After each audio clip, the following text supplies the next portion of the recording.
My name is Amanda Bowles, and this is my project over electricity and magnetism. How will electricity and magnetism change our future?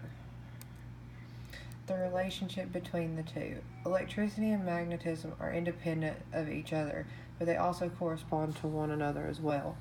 When electricity is present, so is magnetism, and vice versa. The two can create electromagnetic radiation that we use for lighting so that we're not stuck in the dark all day.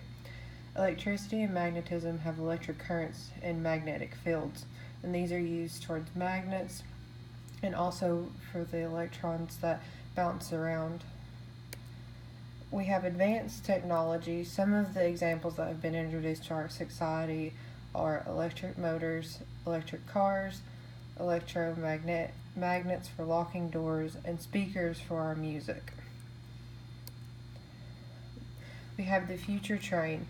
This future train has been also called the Hyperloop transportation, and it's a new system that is being developed for future use. This type of train is going to be used for reaching further places at a way faster rate. Elon Musk, also the creator of SpaceX, was the one that thought of this idea in 2013. He had the idea that the train could reach speeds exceeding the speed of light and that the train would levitate off of the ground. He wants to use renewable sources and it will cost less for the public to use as a mode of transportation. More about this future train. This technology is still underdeveloped, and it could also be ready within the next coming decade or so, but there's still so much that we don't really know about it. The only downside is that the other countries are working towards having a similar system for this transportation. The United Arab Empire has created something similar to it, but this will also be very practical for the future. However, there are some safety issues that concern the train. Some of the issues that have arisen are the safety and the automation issues with the sheer speed of the vehicle. Also, the price of development for this transportation and the amount of energy it will take to depressurize the tube. The train will have to reach upward to speeds of 800 miles per hour, so it'll even be able to levitate off of the ground. Here we have the train when it's in its first mode. Then we have here where the train is going through the tube where it's depressurized, so it will be able to reach those speeds of 800 miles per hour. Next, we have futuristic cars. Another way of our future changing is by electric cars and the hybrid automobiles. The use of these automobiles have been around already, but it has been expanded upon. It has also helped change the future by making transportation more affordable. We have more about electric cars. The electric and hybrid cars utilize electricity and magnetism by incorporating electric motors to power the car down the road. This process can be more efficient and more renewable than the common internal combustion engine, which utilizes fossil fuels. So all these cars will just use electricity rather than gas. The electromagnetism can also be utilized on an electric car by means of regenerative braking. Regenerative braking slows the car and also charges the battery by reversing the electric motor and in turn create a generator out of the motor. So it's almost like when a phone or a computer goes into saving mode. You'll be able to save your battery and then you won't have to rely on the car slowing down or anything. Here we have the car where it shows how it all works. This one uses solar power as well. It'll also have the transmission, the electric engine where it has the power electronics. You have your battery packs, your battery management system, and your high voltage electric cable. This one shows the example of the car being plugged in where you would just be able to stop somewhere and it would be able to charge your car for a few hours.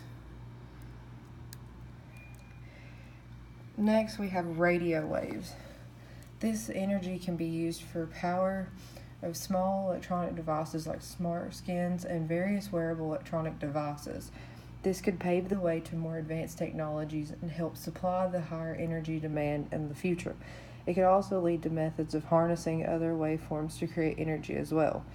Current tests have only harnessed a few milliwatts of energy from a television signal, but researchers still think that it will become more useful as technology becomes more advanced. This could also help with the development of the Google glasses, or people now have AirPods, which they don't need a cord or anything. It's just linked up to your phone, so you can hear you can hear all the waves from the music and from the outside just through your ears. And it's very convenient for people that play sports, or they can use it while they're running or anything like that. Next, we have the railgun. This is the most interesting form of electricity, and magnetism is a weapon called the railgun. The railgun is a futuristic weapon that has been researched and tested by the United States military for over 20 years. One of the deadliest non-nuclear weapons known to man due to its extremely high-speed projectile. We have more about the railgun. The railgun operates by the most basic form of electromagnetism. It is composed of two rods that are connected by an armature on the end. An electric current goes in one of the rods across the armature to the other rod. This induces a magnetic field that pushes the projectile up the rods, accelerating it very quickly and then launching it out the end of the gun. The rod has the current passes through are called rails, which is where the weapon gets the name railgun. We have a few drawbacks on the railgun, however. It's not as accurate as the conventional cruise missiles. It is difficult to launch the projectile when there is metal-on-metal contact. And then the metal-on-metal contact can cause wear problems with the railgun. So when it's being used so much and it's hitting that metal numerous times, that the railgun won't work as well. And it also probably will fall apart faster. The military has problems creating guidance equipment that can survive the 45,000 Gs that are excreted during the launch of the projectile. The missile is so big that it just takes so much power to even shoot through the weapon that it keeps failing over and over again. Here we have some pictures of the railgun. This one's a handheld one. You can see down here at the bottom the different types of missiles that they use, where you have just the armor piercing, you have one that's a high explosion, and you have a projectile one. When you shoot it, it has like a honing sensor to it. And then you have here where this one is what the military is used for it, and this is just the basic parts. And this one sits on top of the boats. So you have like a pulsated power supply, you have a power generator, a projectile, and that's where it shoots out the missile. You have the rails where the missile follows through, and then you have the armature. And this one shows here where someone would be sitting down and they would click to charge it. And these are all of the works cited.